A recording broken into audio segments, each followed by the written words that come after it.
అంబేద్కర్ జయంతి పురస్కరించుకొని అంబేద్కర్కి మా యొక్క సమస్యలను దృష్టికి తీసుకెళ్ళి ఈ సామ్యవాద గణతంత్ర రాజ్యంలో మాకున్న అభివృద్ధి ఏంది, మాకున్న ప్రాథమిక హక్కులు ఏంది, రాజ్యాంగంలో ఉన్న స్థానం ఏంది అని నెరవేర్చుకొని అంబేద్కర్ గారికి మా యొక్క బాధలు నేను నివేదించుకోవడానికి శాంతియుతంగా వెళ్తున్న ర్యాలీని గవర్నమెంట్ ఉన్నపలంగా కావాలని మంత్రి గారు మా యొక్క చైర్మన్ గారు కావాలని మా పర్మిషన్ రద్దు చేయించి, అదేవిధంగా శాంతియుతంగా పూలమాల అర్పించుకోవడానికి అంబేద్కర్ గారిని జన్మదినాన్ని వేడుకగా జరుపుకోవడానికి అడ్డుకొని పోలీసులు అడ్డు పెట్టుకొని మా యొక్క ఉద్యమాన్ని, మా యొక్క సమస్యలను, మా యొక్క హక్కులను నీరుగార్చి మా హక్కులను హరించి మమ్మల్ని ముఖ్యంగా ఈ తెలంగాణలో 20 లక్షల మంది దివ్యాంగులను అభివృద్ధికి సంక్షేమానికి దూరం చేసి వీళ్ళని ఒక సింపథెటికల్గా దాన్ని ఏమంటామో ఒక దయా దక్షిణలపైన ఆధారపడి జీవిస్తున్నాం అనేటట్టు చేస్తున్న ధోరణికి వ్యతిరేకంగా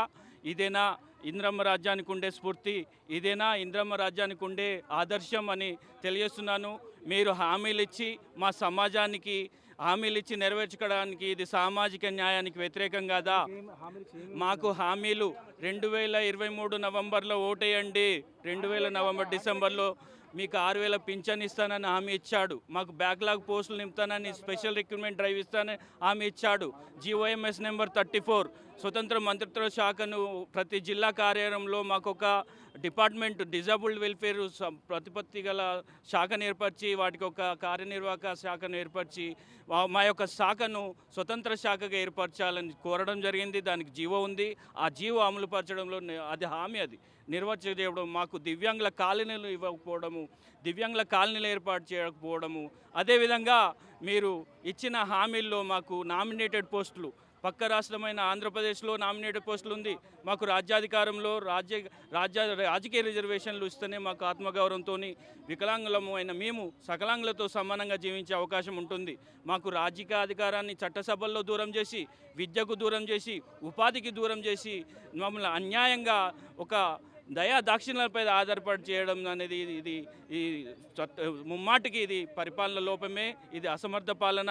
ఇటువంటి అసమర్థ పాలన మాకొద్దు. మా ముఖ్యమంత్రి గారు, రేవంత్ గారు, మీకు తెలియజేస్తున్నామనగా మీకు చేతనైతే మా హామీలు నెరవేర్చండి, మీకు చేత కాకపోతే దిగిపోండి, మాకు అవసరం లేదు. మా ర్యాలీ నల్లగొండ ఎక్స్ రోడ్ నుంచి మన సెక్రటరియట్ అంబేద్కర్ విగ్రహం వరకు శాంతియుత ర్యాలీ.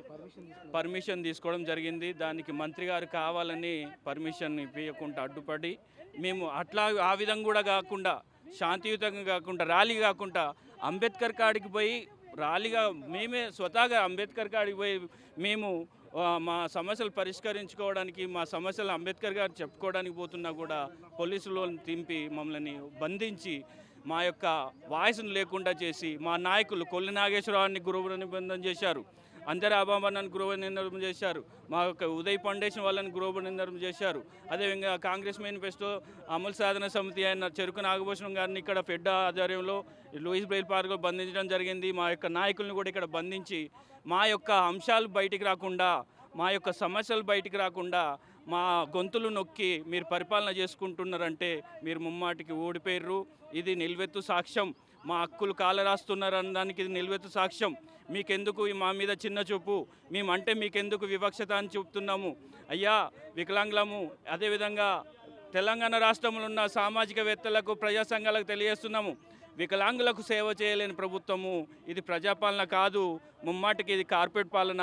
ఇంద్రమ్మ బొమ్మ పెట్టుకొని ఇండ్లు కూల్చడము, గాంధీబారి బొమ్మ పెట్టుకొని ఏదో సుందరీకరణని ఇండ్లు కూల్చడము, అదేవిధంగా కమిషన్లు తీసుకోవడం, దాని తప్ప ఈ 2,34,00,000 కోట్లు ఎక్కడికి పోయాయో, ఎవరికి పోయాయో కూడా తెలియకుండా అసలు రాజీవ్ వికాసం అండి, రాజీవ్ వికాసం ప్రతి ఏటా 6,000 కోట్లు పెడుతున్నారు.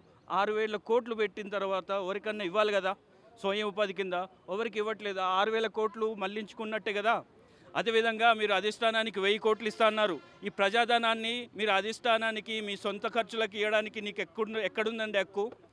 ఈ ప్రజా సంక్షేమం చేయమన్నాం మేము, మా యొక్క హామీలు పరిష్కరించమన్నాము. పరిష్కరించకుండా మా సమస్యలను పక్కన పెట్టి 1000 కోట్లు నేను అధిష్టానానికి పంపిస్తా అంటవే, ఇదేనా నువ్వు చేస్తున్న పరిపాలన? మాకు ఈ వద్దు ఈ రెడ్డి రాజ్యం, ముమ్మాటికి అంచివేత పరిపాలన, కార్పొరేట్ పరిపాలన. మా హామీలు నెరవేర్చండి, చిత్తశుద్ధి ఉంటే మా హామీలు నెరవేర్చండి, లేకపోతే మీరు దిగిపోండి అని తెలియజేస్తున్నాను.